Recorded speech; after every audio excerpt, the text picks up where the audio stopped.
Ladies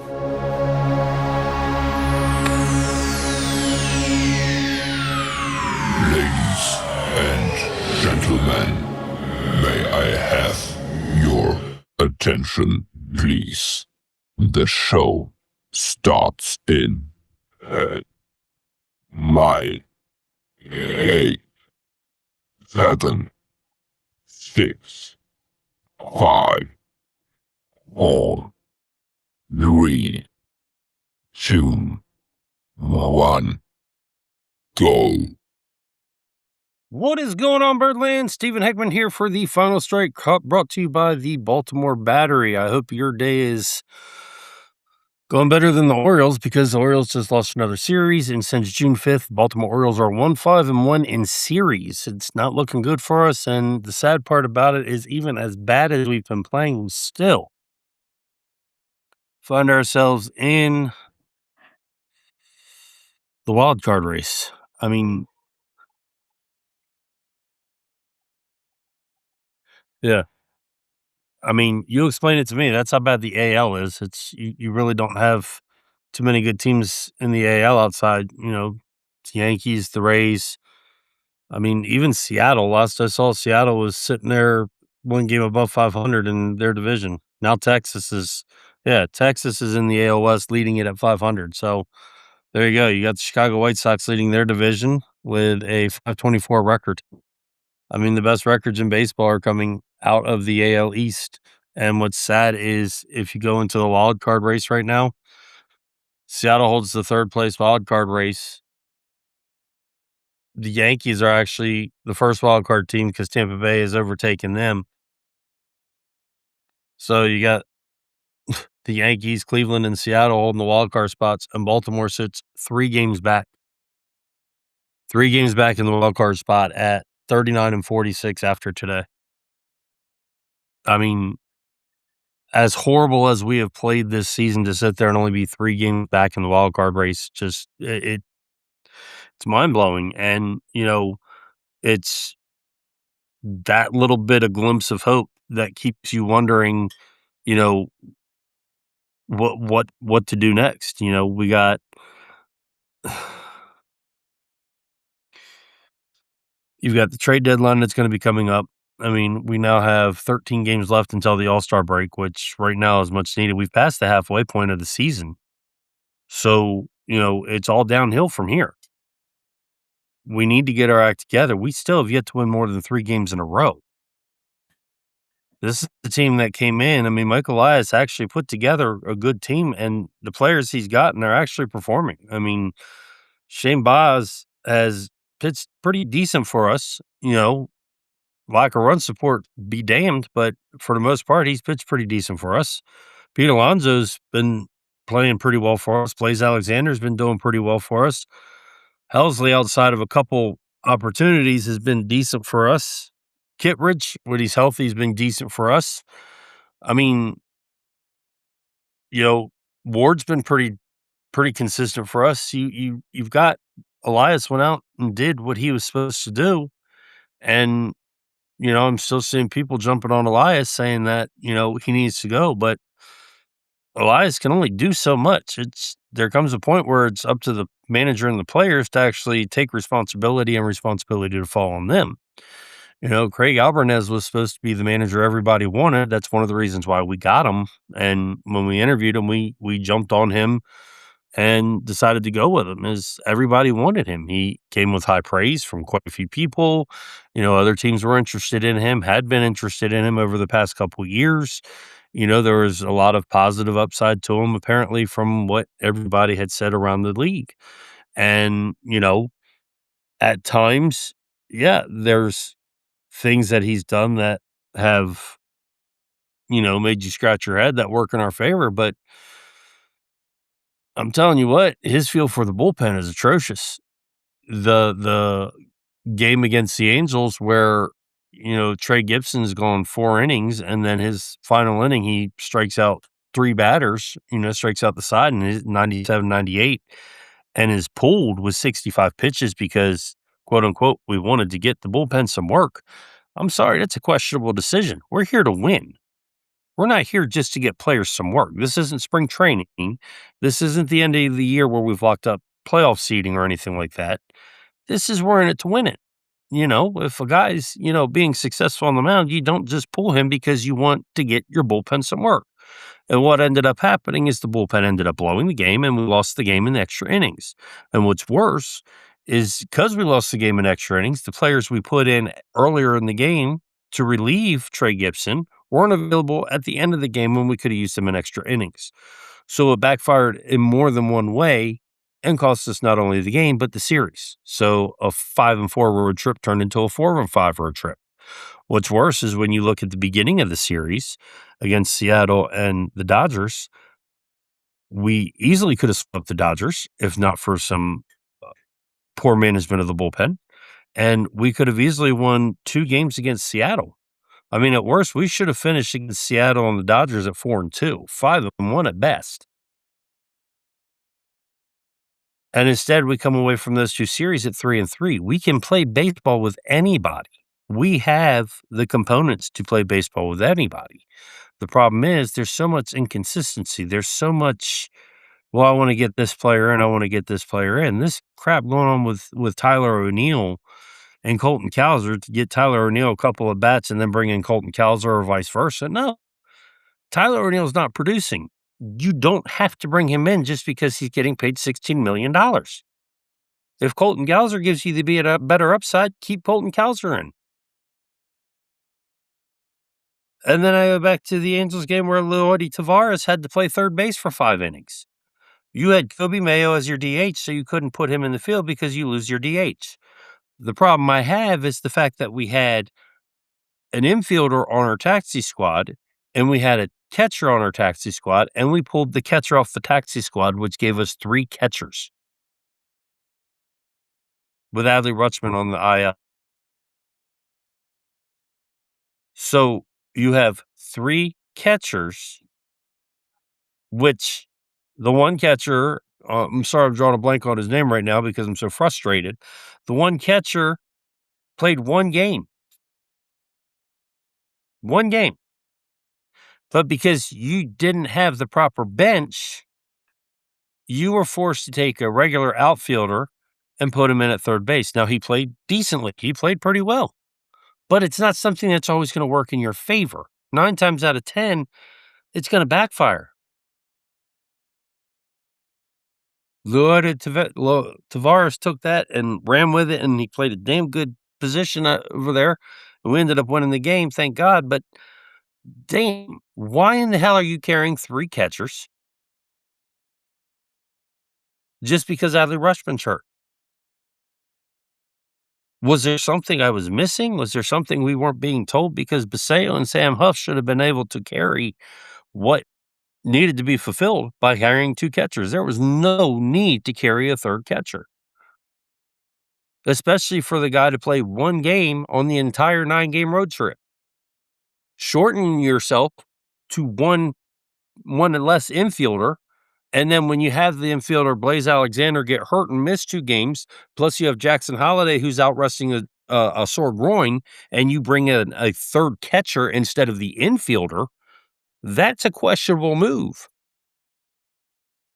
Who made that decision that 2 infielders are injured, but we should bring a 3rd catcher on that didn't play but 1 game in a 9-game series? The sad part is the 1 game that he played, he had more hits than 4 of our players for the whole series. That's the sad part. But instead, the decisions that are being made right now are questionable decisions. And I'm sorry, as a manager, it's your responsibility to tell the general manager or acting general manager or whoever's doing the general manager.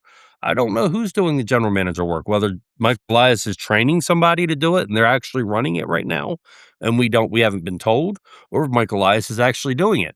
Either way, as the manager, you're supposed to relay information to the team or the front office. This is what we have. This is what's going on. This is what we need.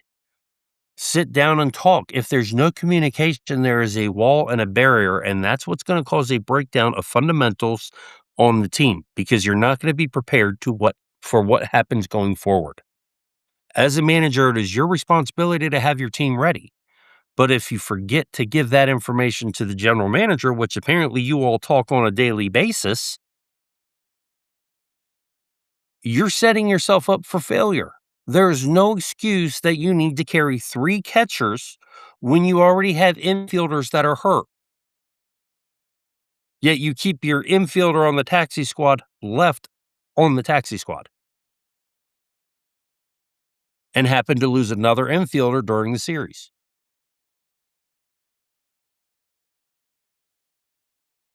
It doesn't make any sense.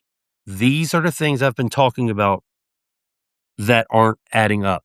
This is the difference as to why our team has a losing record and could have a winning record, because we're not making smart decisions. We're not making proper moves at the right time. I was looking on X, formerly of Twitter, a little bit ago. They are tearing Gunnar Henderson up on there. I'm not going to go so far as to blame Gunnar Henderson for why our team is playing so poorly this year. I have called Gunnar Henderson out on a few things this year, like watching the ball go right down the middle of the plate, because I've seen it happen with him and Pete Alonso more than anybody else on the team. But you'd think with a player like Pete Alonso batting behind him that he'd be getting a little bit better pitching and taking advantage of it, and he's not. Now, he was asked after the game today about it, and, he gave a mature response, but a lot of people aren't buying it. People think he doesn't wanna be here, and I honestly, I don't wanna say that because at this point, if that's true, then it's becoming another Manny Machado situation, and everybody remembers how ugly that got towards the last 2 years. Now, granted, different ownership group, different owners, and less money willing to be spent, so the other thing that's frustrating is we still do not know what the offer was that was put on the table last year to Gunnar Henderson and Scott Boras that was refused. That could have had some indication as to what we're dealing with now and why Gunnar might be frustrated or playing the way he's playing. He might have felt like he was slighted. And it's possible. You don't know because we don't have the privy to have that information. We just know that an offer was made. That's all we know. But when asked today how he felt at the plate and do you feel like you're getting close, this is what Gunnar's response was. Excuse me, I am reading per his response. So bear with me. Says today I felt pretty good. We were working through some stuff yesterday and today felt pretty good. But I mean, it's just been, I don't even know how to describe it. Probably one of the most frustrating things I've ever been through. I mean, come in and work my butt off and every day. And like you said, I mean, I know it's not you don't want to think about it results, but it's hard not to when crap doesn't show up for so long. So it sucks. It's baseball, but yeah. I was followed up with, do you feel like in the cage, you've been working to change things or doing things to get back to what you were doing before? His response, once again, I mean, I've been trying to do anything and everything I can to help the team win because it really doesn't feel like I'm doing that offensively, at least. Yeah, it just sucks, man. Now, I will say offensively, at least, yeah, it does. He's done some good things offensively. He's won a few games for us with walk-offs or tied a few games for us late in the innings. So I can't fully, be completely mad at the guy. But yeah, he's in a slump. The sad thing about this is if you sit there and you look at the stats of the team, he's batting 220 so far on the year. And I brought this up in the last podcast, was at the time Colton Cowser was batting better than him, playing 10 games less, and actually had a steeper climb to get up to where he had. So let's see where we're at today. Henderson, after today's game, is batting 221 with a 701 OPS. And when you go to Colton Cowser, who went 2 for 3, plus dropped a 2-run home run in center field today, by the way. Cowser's now at 235 with a 704 OPS. Okay. And the only reason I bring them up is because, they both they've been griped about all year, both of them. Cowser's played 74 games. Okay. Whereas Adley, or not Adley, I'm sorry, Gunnar has played in 84 games. So still a 10-game difference. And I remember when Cowser was as low as I want to say 184, 186. And Cowser's turned things around. It took a while. Now, this is the time of year where Gunnar usually gets things going and takes off. But we're out of June. We're heading into July. June is usually his takeoff month. June over his career has been the month where he has completely just exploded, and it's not happened. I mean, what's sad is you look over Gunnar's last 7 games, he's batting .226 with a .294 OPS and a .323 slugging percentage. Now, the one thing I will say that has improved some is he struck out only 5 times in those 7 games. Okay? And the reason I bring that up is because for the season, he's got 91 strikeouts. Coming up through the minor leagues, one of the things about Gunnar Henderson is his strikeouts and walks were pretty relatively close. Even at one point, he had more walks than strikeouts. He's actually on pace to shatter his career high of 159 strikeouts. And he's done that twice, playing in 150 and 159 games. So 159 strikeouts in 159 games, that's 1 strikeout a game, not so bad. 159 strikeouts in 150 games, a little over 1 strikeout per game. Last year, he had 137 strikeouts in 154 games. So you see, he had that number improved last year, whereas his walk totals 56, 78, and 62, you know, they weren't bad. His walk totals were decent. He's only got 30 walks this year. He's striking out 3 times the amount of times he's walking this year. He's only stolen 6 bases. He's been caught 4 times, and yet this is a guy who came in this season saying he could be a 30-30 man. So, the other thing that's bothering me, well, not just me, but I know a lot of other people, is shortstop. He's got 8 errors already. Excuse me, in 78 games. So he's committing an error close to less than once every 10 games. I mean, I know shortstop's a hard position to play. Do not get me wrong. I'm not knocking it. He has made some stellar and spectacular plays there. But a few of the things that I saw on X was people saying it looks like he doesn't want to be here, or he's not trying, or he acts like he doesn't want to be here. Even one of my friends the other day texted me while the game was on and asked me, "Is like, does Gunnar even want to be here anymore?"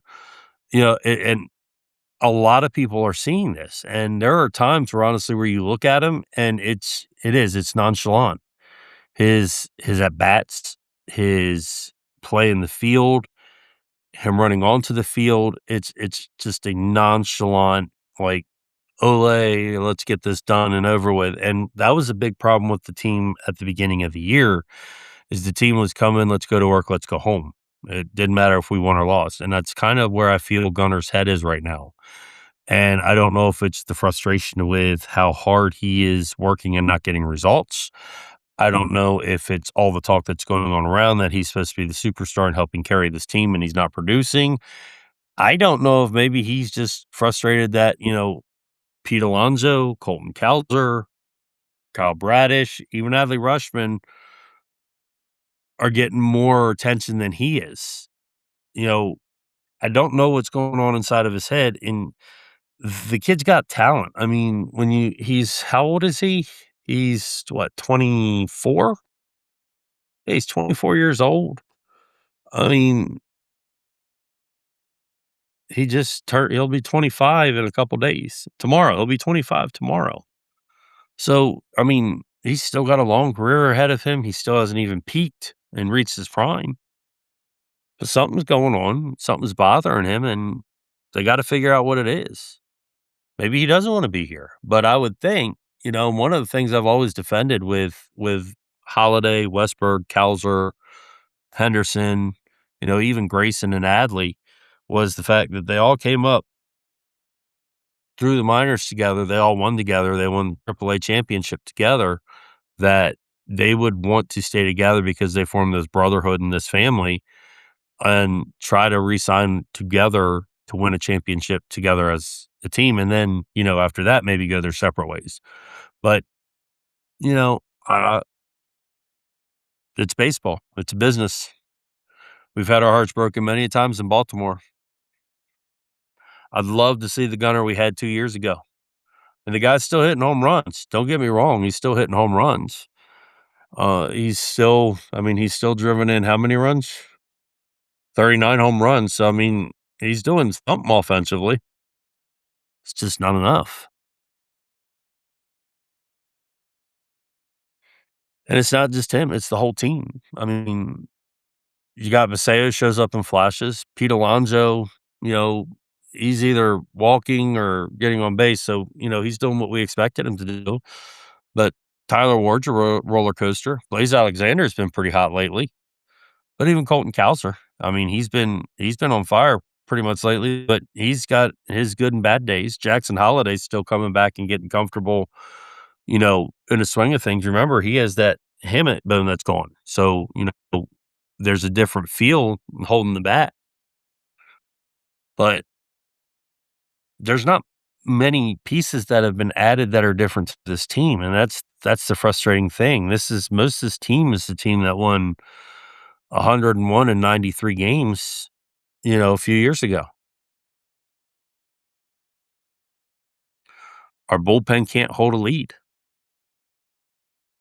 Our starters have started performing well, with the exception of Kyle Bradish today, although he only gave up 1 hit. He just walked 5 batters.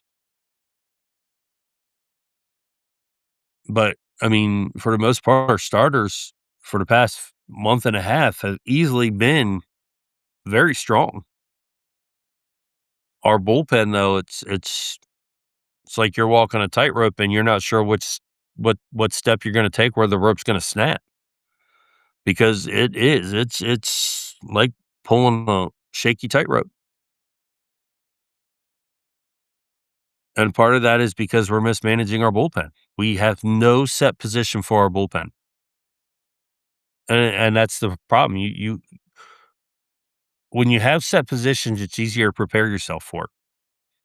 There's no reason Keegan Aiken should ever close the game. If you look at his career record, I think he's blown all but 2 games he's closed. 2 or 3 games. He's blown every other one. So he should not close games. Same thing as Yennier Cano. Yennier Cano is not a closer. Rico Garcia, Ryan Hensley are your closers. Those are the 2 you should use. Tyler Wells can be a closer. Your setup men should be Yennier Cano, Rico Garcia. The people to get to your setup men, Keegan Aiken, Tyler Wells, Andrew Kittredge. Andrew Kittredge can also be a setup man. Your long relievers, Keegan Aiken and John Blake. He pitched today.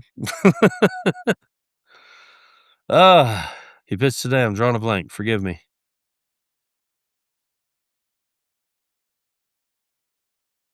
What is his name? Suarez. Albert Suarez. There you go.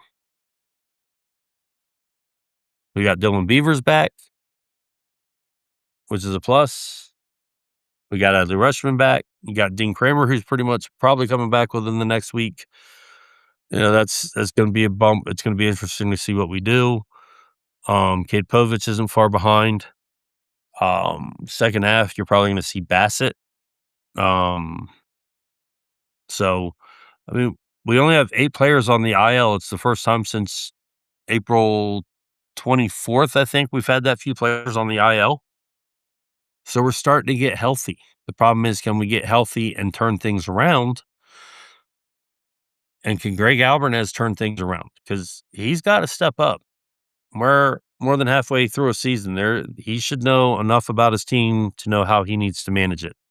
He should know enough about how to manage a bullpen. He should know what he needs to go to Mike Elias with, or whoever's playing GM, and tell them this is what we need, or this is what we need on the team right now. If you're meeting with him every day, there's no excuse this isn't being brought up. Same thing. If we're going to be playing in the trade market, we have to know what is a necessary part of the team to get. Bullpen arms. We don't need starters right now. We need bullpen arms. Now, if for some reason we can get a Tarek Skubal, that's a whole different ballgame. But I also wouldn't mortgage an entire farm system on it. Be smart. That's the big thing. Be smart about it. If there's any way to get rid of Tyler O'Neill, do it. So Craig Alvarez needs to start standing up and being the manager that everybody was expecting. And I'm not saying he needs to go out and win, 93% of the games the rest of the way, but he's got to start making better decisions. He's got to start making decisions that are going to help the team win, not cost the team. Not sit there and make a decision because I just want to get this player some work or get these players some work. That's not it. We're here to win. To get the players work, that's what spring training's for. When you're up 22-1 or when you're down 12-1, that's when you get those players some work. You don't do it when you're winning a game by 4 runs. You play to win the game. You put your foot on the gas. If you happen to be up by 10 runs, then no big deal. This is baseball. I've seen leads disappear quicker than anything, and the way our bullpen's been right now, you can't trust them.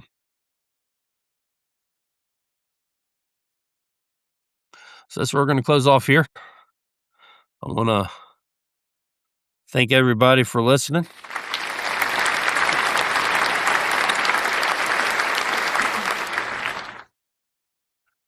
I want to give a big shout out to the Baltimore Battery. Without the Baltimore Battery, we wouldn't be here. Be sure to make sure you follow them on TikTok and X, formerly of Twitter. Tag handle is at the Be More Battery. Find myself on TikTok, Facebook, YouTube, and X, formerly of Twitter, at SRJ Heckman. Also, the Final Strike is on X at the Final Strike _. Don't forget to check out the BaltimoreBattery.com. You can find there different articles on different pieces, different opinions, and different things going on in the Birdland world as far as out as the minor leagues. What's going on with players, possible trade pieces, players' health, top performers, many different things. So go over there, check it out. Check out your favorite writers. Be sure to leave us a comment, let you know what you think, what you're looking for, and what you might want to hear in the future. Website for fans, by fans. That's what we do. We're fans ourselves, but we just want to, give fans something more they can look at and be on top of the game from a fan's perspective. Let's check out the BaltimoreBattery.com. Also, want to give a big shout out to our sponsor, Advanced Mobility Solution, formerly Scooters for Rent. If you're ever in the Delaware, Maryland, Eastern Shore area and you're looking for mobility products, that goes mobility scooters, wheelchairs, which include manual, beach wheelchairs, and electric wheelchairs, or lift chair recliners. Give Advanced Mobility Solution a call. Tell them Stephen from the Final Strike sent you. You can reach them at 302-280-6203. Last but not least, give a big shout out to you all. Thank you for everything. We wouldn't be able to be here. This is year number 4. Hoping for many, many more. Please keep listening. Please keep cheering the Birds on. And until next time, Baltimore, peace out. Keep that beer cold.